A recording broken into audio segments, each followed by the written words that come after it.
Hi everyone, I'm Sean from 𝗃𝗵𝗡𝗧 and today we will be comparing LakeGarden Residences, which is now open for preview, versus JCube Residences, which will only launch later this year. First things first, shout out to all my brothers and sisters who grew up in the West. Being born and bred in Jurong for over 30 years of my life, I am proud to say that things are finally moving. Very exciting times ahead. West side is going to be the best side.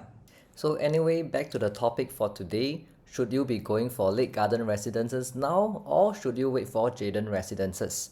To guide you in your decision making, I'll be going through these 5 factors. Watch till the end of the video to find out which property you should be buying to capitalize on the transformation in the West. By the way, before I go on, I've also created a master cheat sheet comparing all the current and upcoming new launches in the West. If you are keen, do click on the link in the description below and I'll be happy to send it to you.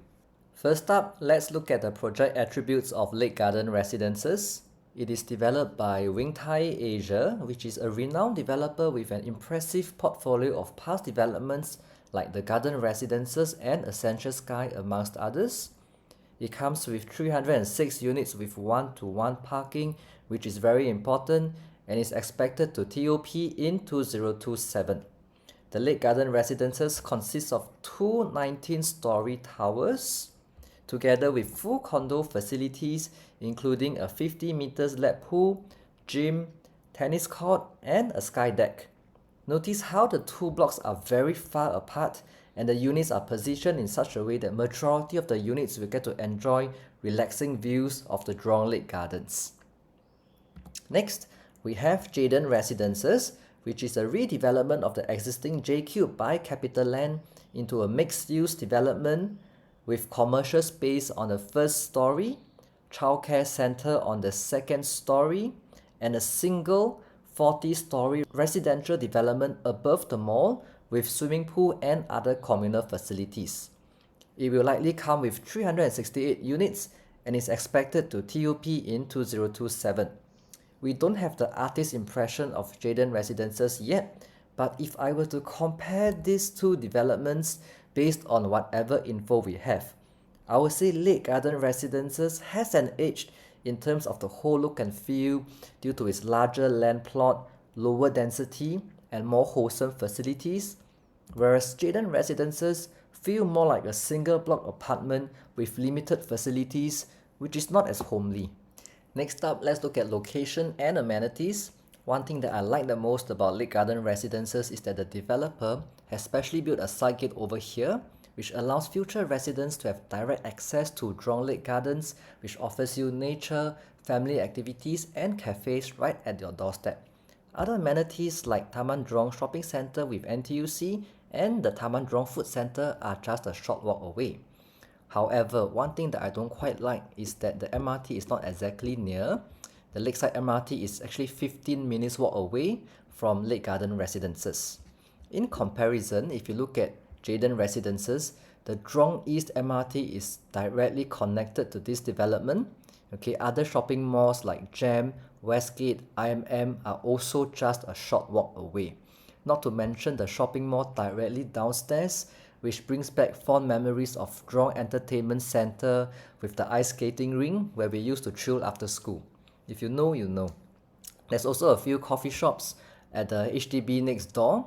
So hands down, in terms of convenience, JCube Residences definitely has an edge over LakeGarden Residences.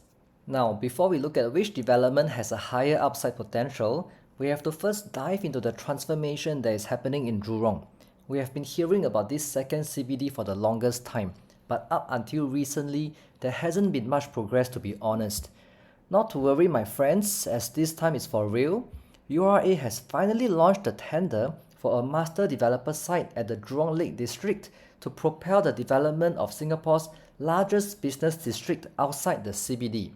The government is releasing 6.5 hectares of land comprising 3 land plots linking the existing commercial centre at Jurong East Interchange to the new JLD Precinct and the future JLD MRT station on the Cross Island line. There will be a potential yield of at least 146,000 square meters of office space, about 1,700 residential units, as well as other commercial spaces for shops, restaurants, and entertainment.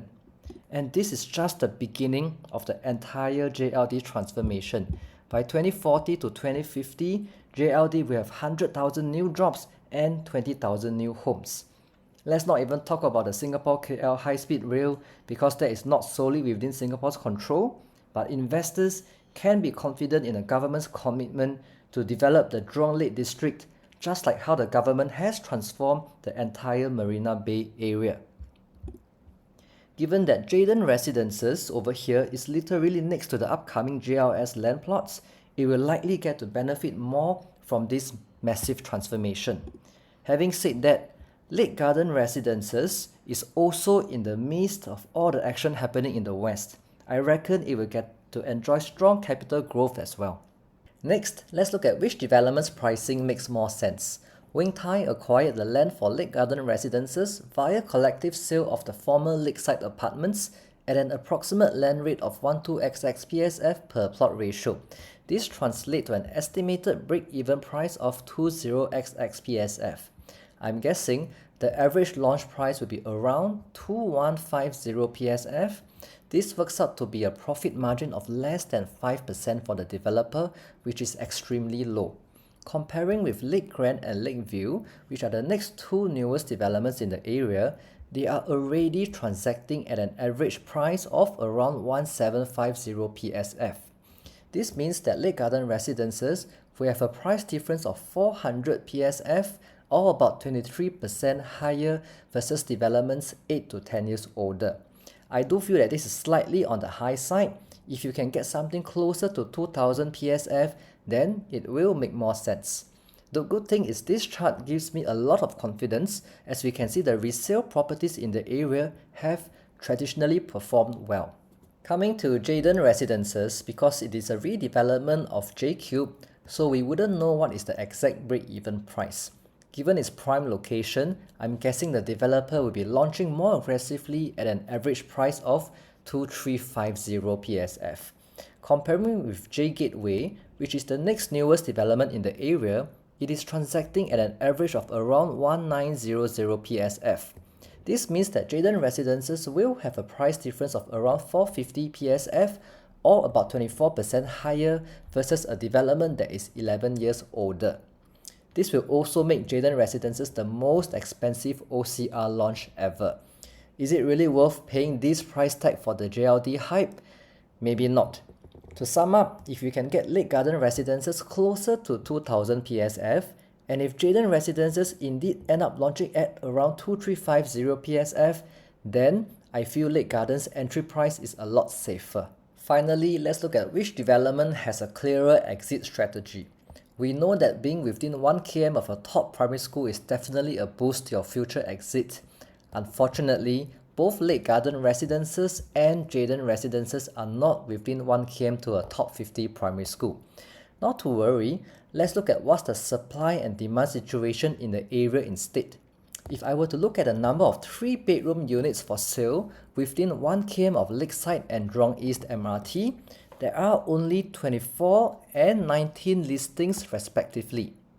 Minus away the duplicate listings and those already sold, maybe only 10 plus units on sale. Looking at the vast number of old and new HDBs in Jurong East and Jurong West, the potential HDB upgrader demand definitely outstrips supply in the area.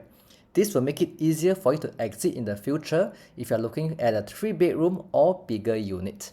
However, back to our first point on project attributes, I feel that for a family looking for own stay, being in a lower density development with more homely facilities and better views like LakeGarden Residences will be more attractive.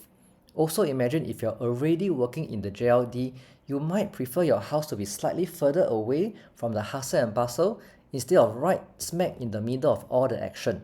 For that, I feel that if you're looking for 3 bedrooms and above, then LakeGarden Residences will have a stronger exit strategy. On the other hand, if I were to look at the number of 2-bedroom units for sale, there are 26 units within 1 km of Lakeside MRT, but only 2 units within 1 km of Jurong East MRT. This means that there's a severe undersupply of smaller units in the Jurong East area. And this is not surprising because we know that there's going to be very strong rental demand and yield for a location that offers so much in terms of convenience. So, if you're looking for a smaller 1 or 2 bedroom unit, then I think JCube Residences will offer you a much better exit strategy. All in all, it was a close fight. LakeGarden Residences performed better in terms of project attributes and has probably a safer entry price. JCube Residences is undisputed in terms of location and amenities, as well as upside potential given its close proximity to the Jurong Lake district. In terms of exit strategy as well as the overall winner, it actually boils down to the unit type you are looking at. If you are looking at 3 bedrooms or larger unit for own stay, I will lean towards LakeGarden Residences. But if you are an investor looking at 1 or 2 bedrooms, I will recommend you to go for JCube Residences. With that, we have come to the end of the video. If you would like to explore either developments or would like to have the master cheat sheet comparing all the current and upcoming new launches in the West, feel free to contact me at 9451-5625 or click on the link in the description below and I'll send it to you. Once again, I'm Sean and I'll see you soon.